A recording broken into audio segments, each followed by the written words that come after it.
জোহার, নমস্কার। কেমন আছেন সবাই? আশা করি সবাই ভালো আছেন, সুস্থ আছেন। আমরাও ভালো আছি। আমার ব্লগে সবাইকে স্বাগত জানাই। তো এখন বাজে হচ্ছে সকাল কটা বলবো, 7:30 মতো। সবাইকে জানাই গুড মর্নিং। তো ঘুম থেকে উঠে একটু ব্রাশ করে একটু এক্সারসাইজ করে তারপরে একটু মাথাটা চিরুনি করে নিচ্ছি। না হলে সকাল সকাল ভূতের মতো দেখতে লাগবে। তো মাথাটা চিরুনি করার পর উর্মি এদিকে বিছানাপত্র ঠিকঠাক করছে, আর আমি এদিকে হচ্ছে দেখুন রুম হিটার জ্বালিয়ে একদম বসে পড়েছি। কি বলবো, এত ঠান্ডা লাগছে না, বাইরে এখন আর বেরোতে ইচ্ছে করছে না। অ্যাকচুয়ালি এটাই হয়, বাইরে যতক্ষণ না রোদ দেয় ততক্ষণ আর বাইরে বেরোতে ইচ্ছে করে না। সেই কারণে রুমে বসে বসে রুম হিটার জ্বালিয়ে, আর আমি তো সকালে যেটা খাই আমার চা বলতে ওই যে আদা আর হচ্ছে মেথি জল সব রাত্রে ভিজিয়ে রাখি, সকালে একটু ফুটিয়ে খাই ঠান্ডার জন্য আর কি, না হলে এমনি খেয়ে নিই। তো ফুটিয়ে খেয়ে নিলাম। আর এদিকে তারপরে হচ্ছে বাইরে যখন বেরিয়ে দেখি বাবা দুজন মিলে এখন বাইরে বেরিয়েছে। একজন হচ্ছে এই যে, আর একজন তো কি বলবো 3-4টে ড্রেস পরেছে, তারপরেও তার ঠান্ডা লাগছে, কুঁকড়ে কুঁকড়ে যাচ্ছে একেবারে। উর্মির কথা বলছি, জানেন তো, ও এরকমই করে একদম, মানে বোতাম লাগানো যাবে না এরকম, মানে 4টে 5টে যতগুলো ড্রেস পারে একেবারে পরে নেয়। সোয়েটার থাকলেও পরে, তার যদি পারে 2-3টে সোয়েটার পরে নেবে, এরকম একটা অবস্থা। আবার বলবে যে তাও আমার ঠান্ডা একেবারে কাটছে না। এই দেখুন কটা পড়ে আছে, দেখেছেন তো? আর এদিকে এখন বাগানে এসেছি। একজন তো এখন বাগানে এসে এখন বাগানে কোন গাছ মরেছে কোন গাছ বেঁচে আছে এইসব দেখাদেখি করবে। আমিও সেম তাই করি, বাগানে সকালে উঠে মানে অ্যাটলিস্ট সকালে একবার বাগানে আসতেই হয়। মুডটাও ভালো লাগে আর বেশ ফ্রেশ ফ্রেশ লাগে, সেই জন্য আর কি। তো যাদের বাগান আছে তারাই একমাত্র বুঝবে যে সকাল সকাল বাগানে এসে বাগানের গাছ বড় হচ্ছে, ফুল হচ্ছে, এগুলো দেখে যে সকালে কতটা ভালো লাগে, যাদের আছে তারাই বুঝবে। আর এদিকে হচ্ছে উর্মি, তারপরে আমরা একটু বাগান থেকে বেরিয়ে এসেছি। বাগানে সেরকমভাবে আর রোদ দেয়নি, অন্য সময় কী হয় একটু দেরি করে যাই বলে রোদ দেয়, তো যার জন্য বাগানের ভেতরে দাঁড়িয়ে থাকি, কিন্তু আজকে আর রোদ নেই বলে বাইরে এসে দাঁড়িয়েছি। আর উর্মির সব জামা কাপড় কাচা হয়ে গেছে, ওগুলো রোদে দিয়ে দিল। তারপর আমি এসে এখানটায় হচ্ছে আজকে ভাবলাম সকালে ব্রেকফাস্টে একটু ডিম টোস্ট খাবো, অনেক দিন খাইনি। তো সেই জন্য ভাবলাম, এমনি প্রথমে ভেবে শুধু ব্রেডটাকে সেঁকে খাবো, কিন্তু তারপরে উর্মির কাকু বলল যে না, যেহেতু ডিম আছে তো একটু ডিম দিয়ে টোস্ট বানিয়ে দাও। তো সেই কারণে একটু ডিম দিয়ে টোস্ট বানিয়ে দিচ্ছি। আর আমরা দুজন খাবো না, আমরা সবাই খাবো, উর্মি মা সবাই মিলে খাবো। তো সেই জন্য বেশি করে করতে হবে আর কি। আর একটা জিনিস জানেন তো, উর্মির কাকু যখন থাকে, যদি সকালে ব্রেকফাস্টে টোস্ট কিংবা চাউমিন কিংবা ম্যাগি কিছু বানাতে আসি, ও যদি থাকে মোটামুটি ও হেল্প করে দেয়, ওর বানাতে ভালো লাগে, হচ্ছে মেন কথা হচ্ছে এটা। তরকারিও যেদিন চিকেন টিকেন হবে ওর খুব রান্না করতে ইচ্ছা করে, তো সেই জন্য আজকে একটু ও করে দিচ্ছে।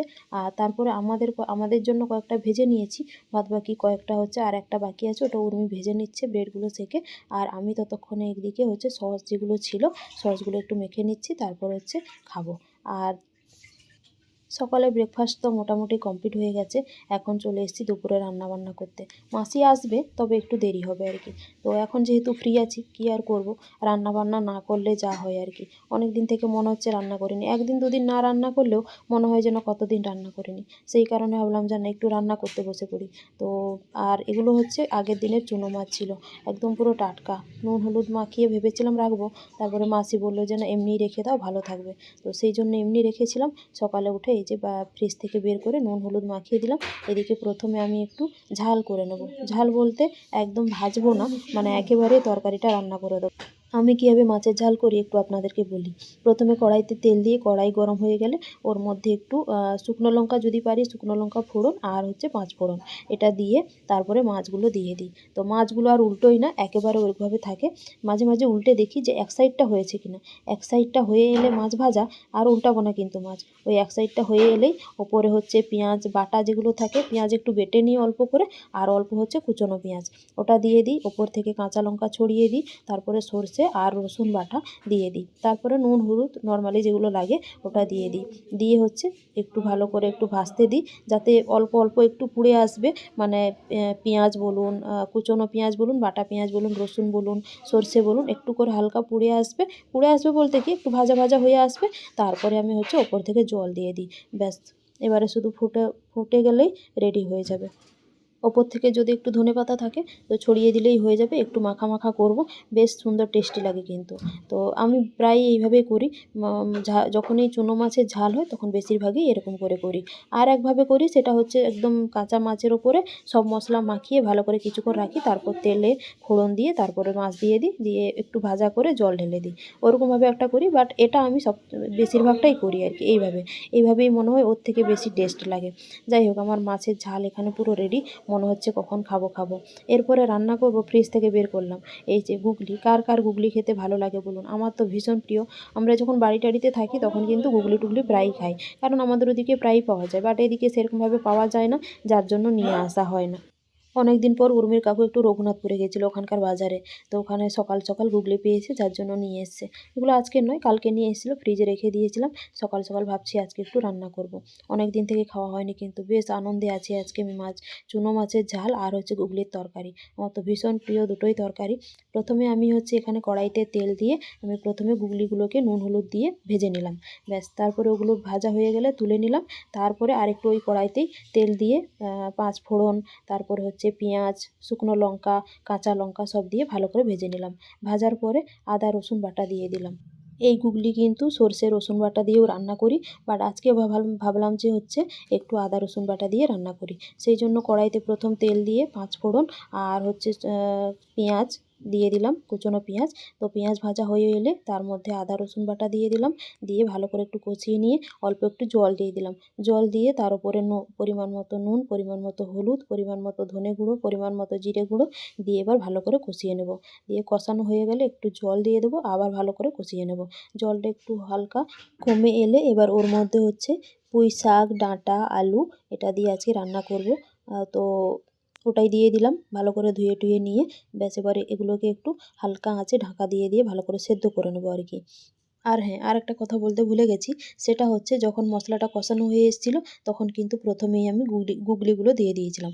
তারপরে আমি সবজিটা দিলাম। ব্যাস, আমার কিন্তু রেডি হয়ে গেছে। হালকা করে কষিয়ে নিয়েছি, আর তারপর অল্প একটু জল রেখেছি, তারপরে জুসটা রেখেছি আর কি। তার কারণ হচ্ছে উর্মির কাকু বলল একটু হালকা জুস রেখো, ওর জুসটা কিন্তু খেতে ভালো লাগে, সেই কারণে। আমার রান্নাবান্না প্রায় কমপ্লিট হয়ে গেছে। আর বাদবাকি দুটো তরকারি হবে, সেটা হচ্ছে কি বলবো, ওই কুলেখাড়া শাক হয় ওটা একটু ভেজে মাসিকে বলবো বাটতে, আর সয়াবিন আলু পটলের ঝোল করতে বলবো। বাদবাকি দুটো তরকারি তো আমি করে দিয়েছি। দুপুরে রান্নাবান্নার পর একটু বাইরে বসছিলাম, তারপরে এখন চলে এসেছি রান্নাঘরে খাবার খেতে। দুপুরে 1:30 মতো বেজে গেল, জানেন তো, মাসি একটু দেরি করে এসেছিলো, আর তারপরে রান্না করতে একটু দেরি হয়ে গেল। আর এদিকে রান্না হয়েছে আজকে কি সেটা তো জানেনই, গুগলির তরকারি, মাছের ঝোল, মাছের ঝাল হয়েছে চুনো মাছের, আর কুলেখাড়া শাক বাটা, আর এদিকে হচ্ছে সয়াবিনের তরকারি পটল আলু দিয়ে। ব্যাস, এদিকে সবার জন্য ভাতটা রেডি। এদিকে আছে হচ্ছে মা এখনও আসেনি খেতে, আর এদিকে আমার আর উর্মির কাকুর, আর এদিকে আছে উর্মির। তো চলুন খাওয়া দাওয়া শুরু করি, অনেক বেজে গেল, অনেক খিদেও পেয়ে গেছে। আর আজকে যেহেতু পছন্দের রান্না বান্না হয়েছে, মনে হচ্ছে কখন খাই। অনেক দিন পরে কিন্তু আজকে আমি গুগলির তরকারি খাবো, ভীষণ আনন্দে আছি। তো চলুন আমরা খেতে থাকি। আজকের ভিডিওটা এখানেই শেষ করছি। কেমন লাগলো অবশ্যই কমেন্টে জানাবেন। যদি ভালো লাগে লাইক করবেন, কমেন্ট করবেন, আর প্লিজ সাবস্ক্রাইব করে দেবেন।